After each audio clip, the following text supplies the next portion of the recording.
les amis, je suis très heureuse de vous retrouver aujourd'hui pour vous présenter les énergies de la pleine lune du 13 juillet 2022, pleine lune qui aura lieu en Capricorne à 20h37 en France.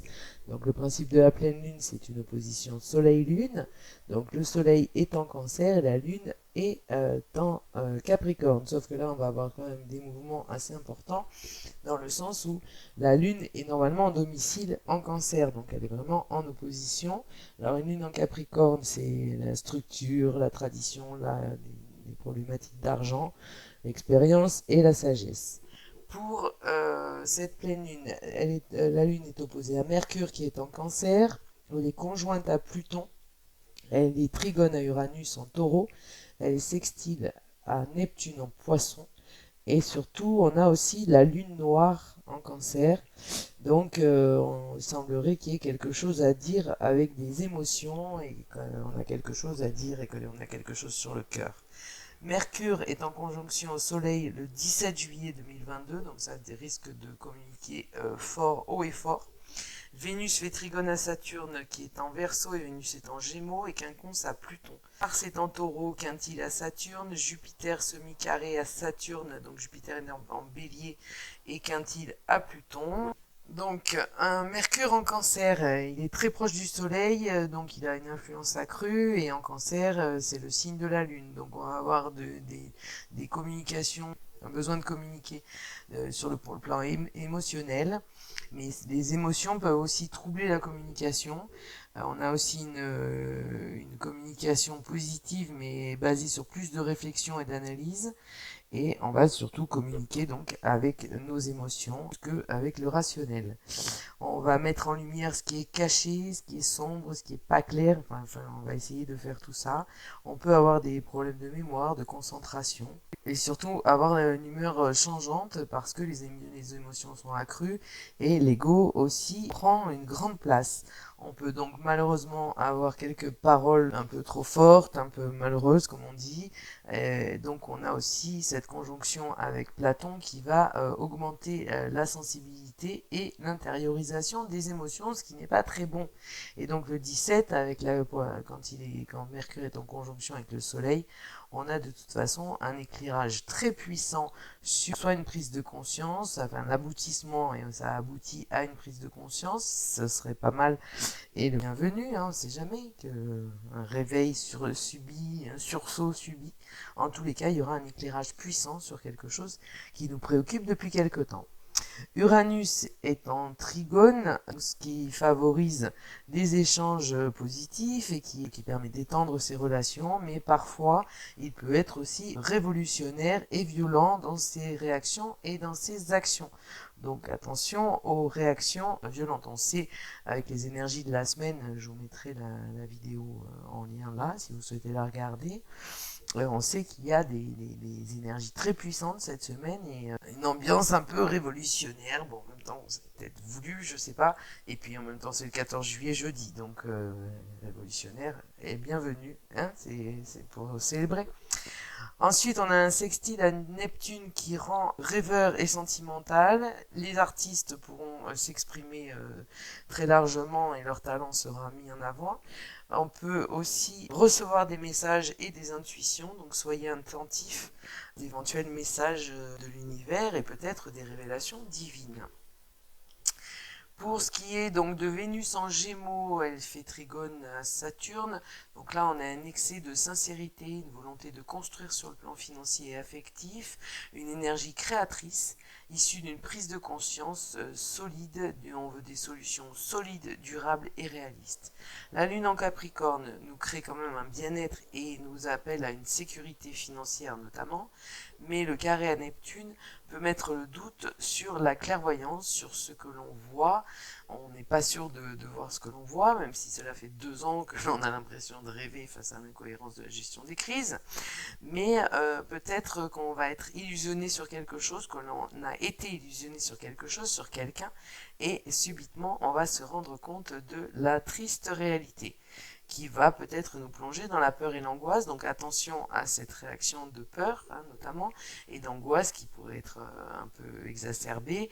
Enfin, on risque d'avoir quelques peurs de l'abandon, des symptômes de dépendance, l'exil, l'isolement, la névrose. Mais en même temps, si on a ce type de sentiment, c'est en fait pour les guérir et les transformer. Donc il sera nécessaire de passer au-delà de la douleur de la réalité, de la triste réalité, et en passant au-delà, en nettoyant ces blessures, on pourra aller mieux. Mars en Taureau est plus têtu et plus calme aussi, mais plus lent, voire ralenti. Donc il y a une espèce de recherche de sobriété et d'aller à l'essentiel. Donc Mars, avec son esprit combattant, va aller à l'essentiel. Donc ça risque d'être ponctuel, vif, intense et donc parfois violent. Le semi-carré entre Jupiter et Saturne, on a une tension entre deux notions très différentes, la loi et la morale, le conflit et la philosophie, l'expansion et la restriction. Donc une période propice pour faire la lumière sur des choses importantes, parfois des conflits, ou des éclairs de lucidité. Donc les contacts sont très importants, éventuellement une union, puisque l'union fait la force, mais les contacts, même s'ils sont lointains, ils sont la clé de l'évolution. Ça nous permet d'être créatifs et d'exprimer l'intelligence. Donc on avait cette notion d'expression de l'intelligence pour les énergies de la semaine. Peut-être que subitement nous allons avoir un éclair d'intelligence sur la planète. Je ne souhaite et je n'attends que ça.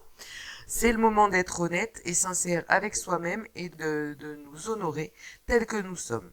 Il est temps d'écouter nos blessures qui reviennent se rappeler à notre bon souvenir, se soigner ou soigner ses blessures pour avancer mieux et plus léger. Donc on a une grande possibilité de prise de conscience, alléluia, si seulement les réveils pouvaient sonner et réveiller la totalité des habitants de la planète Terre, ce serait très bien. Bon, il y en a toujours qui dormiront, mais c'est pas grave. S'il y avait un réveil subi, ce serait tellement bien et tellement enthousiasmant. Voilà pour les news des planètes. Nous allons voir avec les cartes, donc le symbolone, la carte 69. Cette carte donc est dirigée par le Scorpion et le Sagittaire pour les signes astrologiques, par Pluton et Jupiter. Alors cette carte, c'est la première fois que je la tire. Bon, elle ne me plaît pas vraiment. Ça s'appelle la messe noire. Donc ça nous parle d'énergie quand même pas très sympa ni très saine, d'idolâtrie, de dogmes religieux ésotériques, de croyances, d'intégrisme. Et moi j'y vois aussi de magie noire. Donc voilà, on a des symboles sur cette carte qui sont vraiment tout en énergie négative. Donc a priori certains auraient comploté, peut-être. Lesquels ? Peut-être pas ceux qui sont insultés de complotistes depuis le début, mais bon, peu importe. Donc, a priori, il y aurait eu des prévisions très malsaines. Mais bon, on va voir ce qu'il en est. Mais enfin, bon, je pense que là, on va mettre peut-être la lumière, effectivement, au regard des énergies des planètes et de ce que je viens de dire dans les énergies des planètes. On va peut-être avoir un retournement de situation sur quelque chose de très négatif. Donc cette carte nous explique que quelqu'un a une opinion bien tranchée et qu'il pense être le seul à connaître la vérité, mais à se comporter comme ça, on peut tomber dans un piège. Ça, c'est le moins qu'on puisse dire. On a un serment qui est mis à mal, on a un esprit figé. Pour obtenir un certain discernement, il faut changer d'opinion et s'ouvrir ou partir. Donc on a abouti, en fait, donc avec cette carte nous parle de blocage complet, puisque quand on est à contresens de l'énergie positive et qu'on se complaît dans des énergies négatives et maléfiques, on a quelque chose qui bloque et ça va bloquer, et tant mieux pour ces énergies négatives, et il est très important de les bloquer au niveau de l'univers et au niveau du collectif. Donc on a vraiment cette opinion maléfique ou quelque chose qui est en lien avec la mort. Donc la prise de conscience seule peut libérer cette personne pour qu'elle reconnaisse que c'était une impasse, pour que le spectre disparaisse ou qu'une libération arrive. Alors bon, moi je fais des tirages à titre collectif pour voir quelles sont les énergies qui nous concernent collectivement. A priori, dans ce tirage, on nous dit qu'il y a eu des énergies négatives et qu'elles sont en train d'être mises à mal très fortement. Ça, c'est c'est très bien, hein, c'est souhaitable, et qu'il va y avoir un blocage complet de ces énergies et que donc on va peut-être arriver à s'en libérer. Pour l'oracle de la lune, nous avons la déesse Artémis, ça continue, hein, dans la violence et l'agressivité, le mariage, la chute, la fortune, la responsabilité sous le mariage, okay, la concession et la reconnaissance. C'est assez stupéfiant. Bon, alors Artémis, cette déesse qui est avec ses lions et ses animaux qui vont l'aider, prête à s'envoler, hein, donc on sent qu'elle n'est pas non plus installée. Alors c'était la maîtresse de toutes les créatures sauvages, et le message de cette carte c'est allons-y doucement si c'est possible.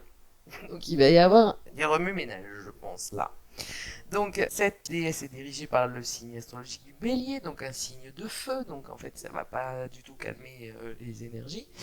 C'est la déesse chasseresse qui a ses ailes déployées en prévision d'un envol, elle est impatiente et impulsive, et cette carte nous dit que la propre impétuosité et l'habileté de quelqu'un peut le détruire ou détruire quelque chose qui lui est cher.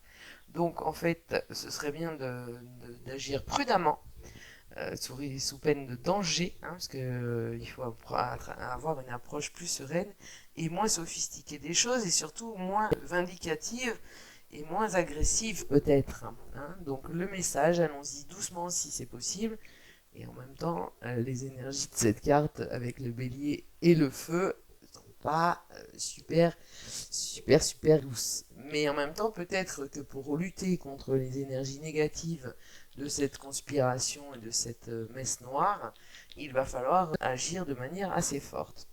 Ensuite, nous avons cette carte du mariage, la carte 22, donc 2 plus 2. Alors, c'est pas 1 plus 1, hein, c'est 2 plus 2. Donc déjà, il y a un problème, c'est-à-dire qu'il n'y a pas que le personnage de la carte. Donc cette carte est dirigée par le Capricorne. Je vous rappelle que nous parlons d'une pleine lune en Capricorne, donc 2 fois, par Saturne et Vénus. Alors cette carte nous parle de conserver les apparences, quelqu'un qui a intérêt à la possession et qui fait passer son propre intérêt avant celui des autres, qui veut absolument être respecté et accepté par le plus grand nombre, et surtout qui se conforme ou qui ment sur une situation de mariage peut-être aussi, pour se faire accepter, alors que la réalité n'est pas du tout celle-ci. Alors peut-être qu'on va mettre un éclairage sur quelque chose, un faux mariage, ou un mariage qui n'est pas vraiment un mariage, ou une fausse union, enfin bon bref, puisque après nous avons la carte de la chute que nous avions déjà vue il y a quelques mois, d'ailleurs plusieurs fois. Donc est-ce que c'est la chute du mariage, la chute d'un personnage faussement marié? Nous avons donc dans cette carte le lion et la vierge. Donc là, le lion, ce sera le prochain signe astrologique à partir du 21 juillet, je vous rappelle. Mars et Mercure pour les planètes, donc on a un besoin d'un nouveau départ, et surtout on a la fin de quelque chose, une mauvaise décision qui, si on ne rectifie pas cette erreur, on arrive à la fin. Donc moi, j'y vois là plutôt la chute d'un mariage qui nous apporterait la fortune au niveau collectif. Et cette carte est dirigée par le lion 2 fois, le soleil et Jupiter. Donc on a vraiment un aspect feu maximum, et on a 2 fois le 1, donc on est vraiment vers le renouveau absolu. Donc je pense que l'éclairage, enfin la fin des énergies négatives et l'éclairage sur ces mensonges, ce conformisme excessif qui n'est pas réel, et la chute de ces conspirationnistes et de ces menteurs, peut-être nous apporterait la fortune. De toute façon, sous le mariage, nous avons la responsabilité. Peut-être que pour que l'harmonie revienne, il nous faut faire preuve de responsabilité, ou que certains qui sont soi-disant responsables prennent en compte leurs responsabilités. Donc là, on est sur le fruit. Donc peut-être que c'est des choses qui vont se développer petit à petit, mais qui de toute façon vont démarrer fortement après cette pleine lune ou pendant cette pleine lune. Donc c'est le bon moment pour partager et diffuser des informations, des bénéfices, et surtout établir de nouvelles possibilités pour l'avenir. Hein. Donc on a cet aspect de roue qui va nous amener la fortune lorsque l'on aura provoqué cette chute. ou que les énergies auront provoqué cette chute. Ensuite, nous avons les concessions, donc la concentration des facultés mentales, retour de l'intelligence et du rationnel, hein, donc je reviens sur les énergies de la semaine qui nous avait annoncé la carte de l'intelligence sur les là, et une union nécessaire pour lutter peut-être aussi, ou pour provoquer cette chute. En tous les cas, il y a quelque chose, quelqu'un ou un système qui est en train de chuter, et de toute façon, des concessions sont à faire. Et donc, nous récupérons sous notre fortune la reconnaissance, un résultat satisfaisant et une victoire en Lion, qui est effectivement avec cette pleine lune en feu. Donc peut-être que la prochaine pleine lune sera, ou la prochaine pleine lune qui aura lieu en opposition au signe du Lion, donc ce sera mi-août, je crois, j'ai plus la date exacte en tête, mais on risque d'avoir l'aboutissement des conflits, la reconnaissance de la bonne volonté et la fortune au niveau collectif. Donc voilà pour l'oracle de la lune. Et comme je suis une curieuse et que j'aime bien quand les énergies sont fortes, confirmer, j'ai tiré les cartes du grand été là. Donc nous avons l'espion, l'imprévoyance, et celle-ci nous l'avions déjà dans les énergies de la semaine, le litige avec un homme méchant, et les rentrées d'argent, joie profonde. Hein, d'accord. Donc on a de toute façon un procès, un litige, quelque chose qui ne va pas, et la carte de confirmation qui nous parle de réjouissance. Donc on est vraiment sur des énergies qui sont en train de bouger très fortement pour lutter contre ces énergies complètement négatives qui mènent à la perte. Hein, de toute façon, je reparle de mon égrégore de sourire et de joie et d'optimisme, mais voilà, c'est comme ça qu'on lutte contre ces magies noires, ces messes noires, ces choses qui sont complètement, en plus c'est toujours un visage caché, hein, ce genre de choses. Donc voilà pour les énergies de cette pleine lune. J'espère que cette vidéo vous a plu. Si elle vous a plu, n'hésitez pas à liker en cliquant sur le pouce, à vous abonner si vous souhaitez être notifié personnellement des nouvelles vidéos mises en ligne. Et surtout, c'est gratuit, je le rappelle à chaque fois, de commenter si vous avez envie de communiquer avec moi. Ce sera un grand plaisir de vous répondre et partager vos expériences ou vos ressentis, et de partager cette vidéo si vous le souhaitez pour faire connaître la chaîne. Et je vous en remercie par avance de faire bouger un petit peu les algorithmes. Je vous souhaite une très très belle semaine, une très très belle pleine lune, et je vous dis à très vite. Au revoir.